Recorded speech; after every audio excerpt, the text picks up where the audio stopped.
स्वागत है दोस्तों आपके अपने YouTube channel nature art classes में। दोस्तों आज का जो हमारा टॉपिक है वह सित्तनवासल की गुफा। दोस्तों सित्तनवासल का जो अर्थ है जैन सिद्धों का जो है निवास स्थान, अर्थात जैन साधु संतों के लिए जो है यह गुफा का निर्माण कराया गया था। तो अब देख लेते हैं कि जो सित्तनवासल की गुफा है इसके भूगोल के संदर्भ में हम लोग चलते हैं। तो दोस्तों जो सित्तनवासल की गुफा है वह तमिलनाडु के पट्टुकोट्टाई ज़िले में यह गुफा स्थित है। दोस्तों तमिलनाडु का जो पट्टुकोट्टाई ज़िला है उसी ज़िले में सित्तनवासल नामक जो है एक गांव है, उसी को आज हम सित्तनवासल गुफा के नाम से जानते हैं। और दोस्तों जो सित्तनवासल गुफा के चित्रों का मुख्यतः विषय रहा वह जैन रहा, क्योंकि यह गुफा जैन साधु संतों के लिए ही बनवाई गई थी।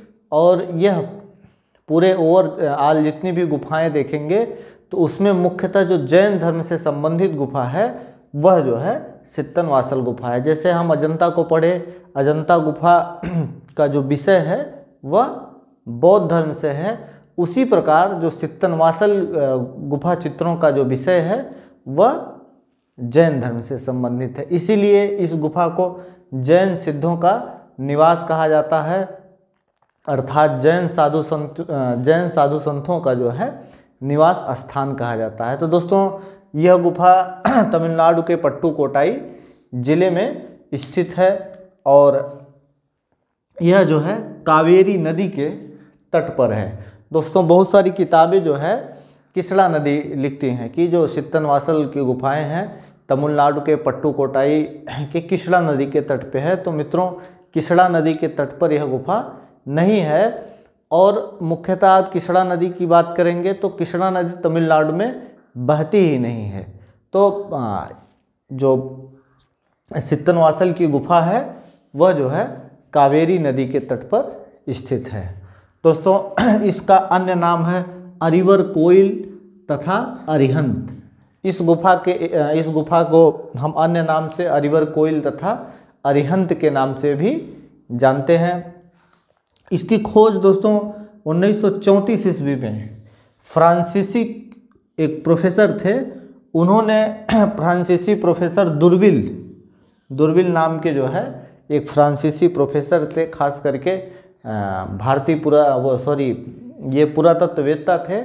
इन्होंने ही इस गुफा को सर्वप्रथम खोजा था और इनके सहयोगी भारतीय पुरातत्ववेत्ता थे टी.एस. गोपीनाथ। यानी कि जो सित्तनवासल गुफा है यह जो है फ्रांसीसी प्रोफेसर दुर्बिल तथा भारतीय पुरातत्ववेत्ता टी.एस. गोपीनाथ ने 1934 ईस्वी में इस गुफा को खोजा था। दोस्तों निर्माण के क्रम में हम आते हैं तो यह गुफा पल्लवकालीन गुफा है, जिसका निर्माण 600 से लेके 625 ईस्वी में पल्लव शासक महेंद्र वर्मन ने इसका निर्माण कराया था। और यह गुफा पल्लवकालीन गुफा मानी जाती है, जिसके निर्माणकर्ता महेंद्र वर्मन थे। समय दोस्तों 600 से लेके 625 ईस्वी अर्थात 7वीं शताब्दी की यह गुफा मानी जाती है।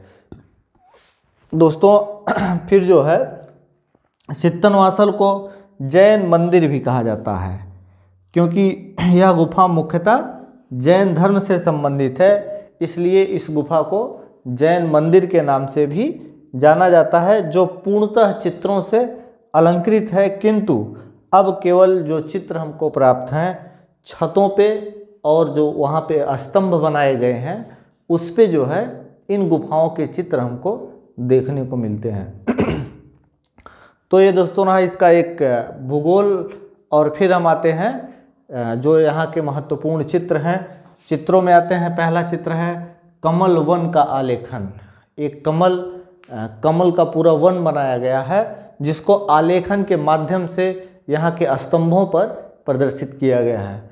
दूसरा चित्र मित्रों सरोवर में कमल, एक सरोवर को दिखाया गया है जिसमें बहुत सारे कमल खिले हुए हैं, उसका भी चित्रांकन सित्तनवासल की गुफा में किया गया है।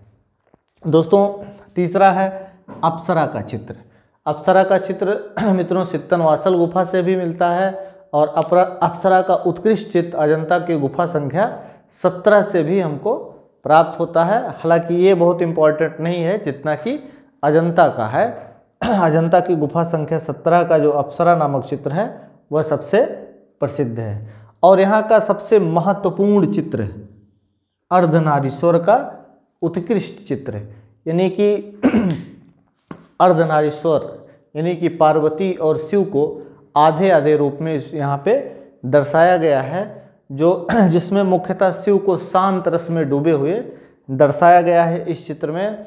और यही अर्धनारीश्वर का चित्र सित्तनवासल का सबसे महत्वपूर्ण चित्र है। सबसे ज़्यादा यही चित्र हमको परीक्षाओं में पूछा गया है। अगर चारों चित्रों की बात करें तो अर्धनारीश्वर का उत्कृष्ट चित्र कहाँ से प्राप्त है, तो सित्तनवासल नामक गुफा से।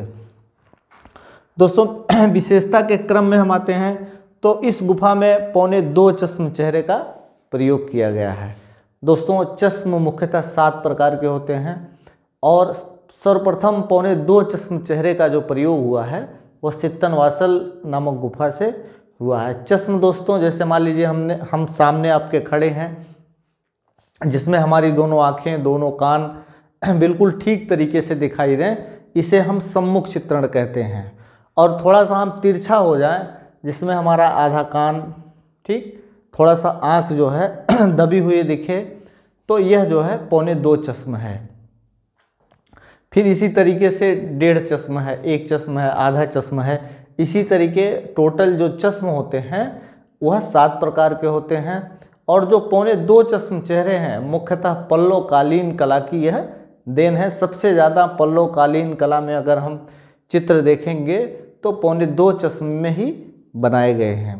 तो इस विशेषता में इस गुफा में सर्वप्रथम 2.25 चश्म चेहरे का प्रयोग किया गया है। दोस्तों यहाँ के चित्रों में पीला, हरा तथा भूरे रंग का प्रयोग किया गया है। तो ये हमारा रहा सित्तनवासल की गुफा। अब इसमें मुख्यतः यह गुफा देखेंगे, अगर हम इसमें पॉइंट निकालेंगे तो सबसे ज़्यादा सित्तनवासल की गुफा कहाँ पे स्थित है, इससे भूगोल से संबंधित सबसे ज़्यादा हमको प्रश्न पूछे गए हैं। तो तमिलनाडु के पट्टुकोट्टाई नामक जिले में यह गुफा कावेरी नदी के तट पर स्थित है। यह गुफा जो है पल्लवकालीन गुफा है और क्योंकि पल्लवों का जो शासन रहा मुख्यतः तमिलनाडु के आसपास ही जो है विकसित रहा, क्योंकि जो पल्लव की राजधानी रही वह कांचीपुरम रही। और जो पल्लव का शासन व्यवस्था या क्षेत्र विस्तार देखेंगे तो तमिलनाडु और कर्नाटक और कुछ आंध्र प्रदेश के बेल्ट तक यह जो है सीमित रहा पल्लव का शासन व्यवस्था। तो यह गुफा पल्लवकालीन भी मानी जाती है। इसका अन्य नाम अरिवरकोइल और अरिहंत के नाम से जानते हैं। इसके खोजकर्ता प्रोफेसर दुर्बिल साहब जो फ्रांस के रहने वाले थे, और एक भारतीय पुरातत्ववेत्ता थे टी.एस. गोपीनाथ। क्योंकि प्रोफेसर दुर्बिल साहब का जब अपनी शोध करके एक किताब को वह प्रकाशित किए तो उसमें उन्होंने कहा कि इस गुफा को सर्वप्रथम टी.एस. गोपीनाथ ने देखा, लेकिन इस गुफा को सर्वप्रथम प्रोफेसर दुर्बिल साहब ने ही देखा था। और इसका निर्माण पल्लव शासक महेंद्र वर्मन ने कराया था। अर्थात यह गुफा पल्लवकालीन है, 7वीं शताब्दी में इसका निर्माण किया गया। इसको जैन मंदिर कहा जाता है। इसमें सबसे उत्कृष्ट चित्र अर्धनारीश्वर का चित्र है और सर्वप्रथम 2.25 चश्म चेहरे का प्रयोग इस पल्लवकालीन गुफा सित्तनवासल गुफा में किया गया है। तो ये मित्रों रहा हमारा सित्तनवासल गुफा का वीडियो। फिर हम मिलते हैं अगले वीडियो में। बहुत बहुत धन्यवाद।